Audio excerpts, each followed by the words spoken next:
नमस्कार दोस्तों, महाभारत के पात्रों की श्रृंखला में आज हम बात कर रहे हैं महाभारत के प्रमुख पात्र महान धनुर्धारी सूत पुत्र कर्ण के जीवन परिचय के विषय में।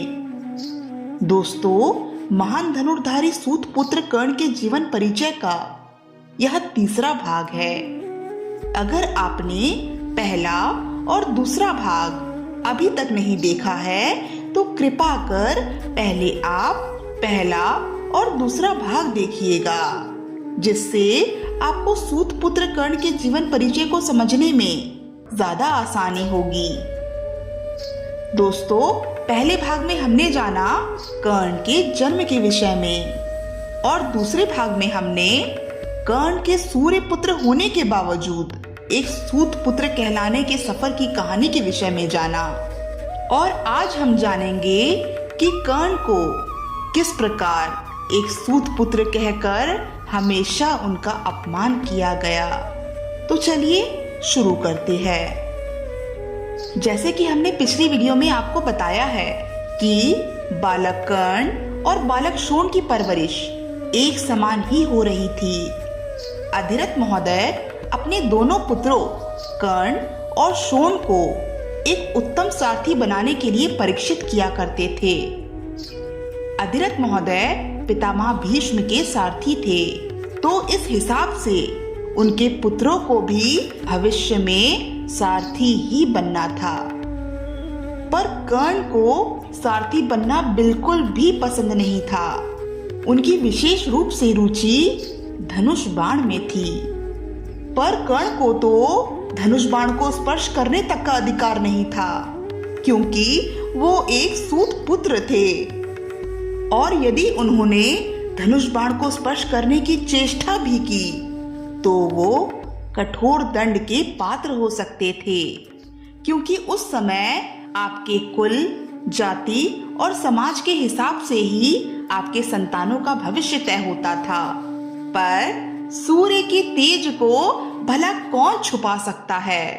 कर्ण सबसे नजरें बचाकर चोरी चुपके से लकड़ी के धनुष बाण खुद से बनाकर अभ्यास किया करते थे। बाल अवस्था में ही कर्ण लकड़ी से बने धनुष बाण चलाने की कला में बहुत निपुण हो चुके थे। उनके अभ्यास को देखने आए उनके बालक मित्र और उनके अनुज भ्राता शोण कर्ण की बहुत प्रशंसा किया करते थे। एक बार की बात है, हस्तिनापुर में धनुष बाण से निशाना साधने की प्रतियोगिता का आयोजन किया गया, पर सिर्फ राज परिवारों के बालकों के लिए। और उस प्रतियोगिता में पुरस्कार रखा गया असली का धनुष बाण।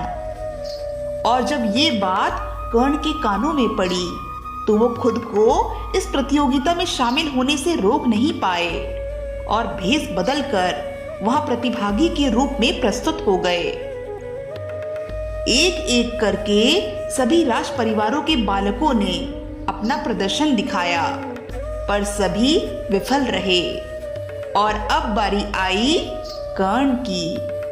कर्ण निशाना भेदने में सफल रहे और वहां उपस्थित सभी लोग कर्ण के प्रदर्शन की बहुत प्रशंसा करने लगे।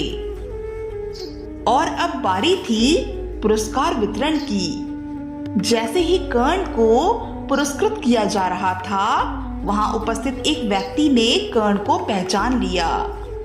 फिर जो लोग कर्ण के प्रदर्शन को देखकर उनकी प्रशंसा कर रहे थे, वही लोग कर्ण के जाति के बारे में पता चलने पर उनको थुतकारने लगे। कर्ण को सूत पुत्र कहकर उनका अपमान करने लगे।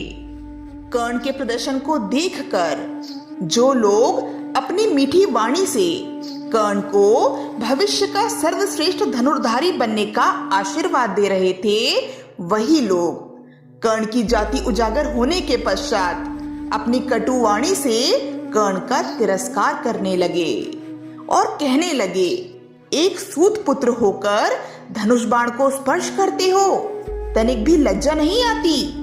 तुम्हारे माता पिता ने तुम्हें बताया नहीं कि धनुष बाण पर केवल और केवल ऊंची जाति के लोगों का ही अधिकार होता है, तुम जैसे छोटी जाति के सूत पुत्र का नहीं। चले जाओ यहाँ से।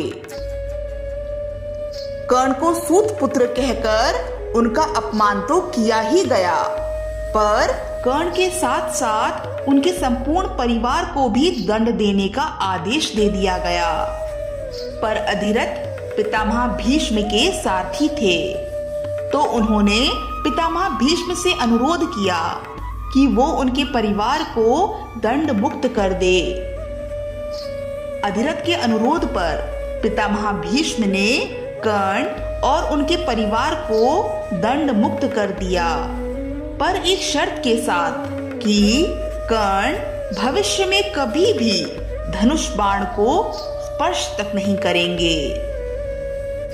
कर्ण को इस बात से बहुत पीड़ा हुई कि उनके कारण उनके परिवार को दंड भोगने की नौबत आ गई, पर उससे भी ज्यादा पीड़ा उनको इस बात से हुई कि उनको सूत पुत्र कहकर उनका अपमान किया गया।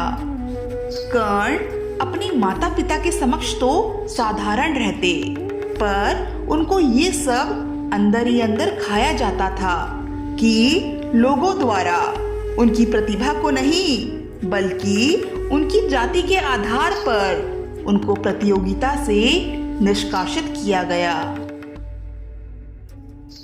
इस घटना के पश्चात कर्ण ने ये दृढ़ संकल्प ले लिया कि वो एक ना एक दिन संसार के सर्वश्रेष्ठ धनुर्धारी बनकर इस संसार को दिखा देंगे कि मनुष्य की जाति नहीं अपितु मनुष्य के कर्म व उनकी योग्यता ही उनका भविष्य तय करते हैं। अब कर्ण हर वक्त सबसे नजरें बचाकर अपने धनुर्विद्या का अभ्यास किया करते थे। इन सब में कर्ण के अनुज भ्राता शौन और उनके कुछ मित्र भी शामिल थे, जो कर्ण का मनोबल बढ़ाया करते थे। तो दोस्तों, ये था कारण कर्ण का अपमान करने का। आज के लिए बस इतना ही। अगली वीडियो में हम बात करेंगे कि कर्ण ने आखिर हस्तिनापुर का त्याग क्यों किया था। तब तक के लिए धन्यवाद।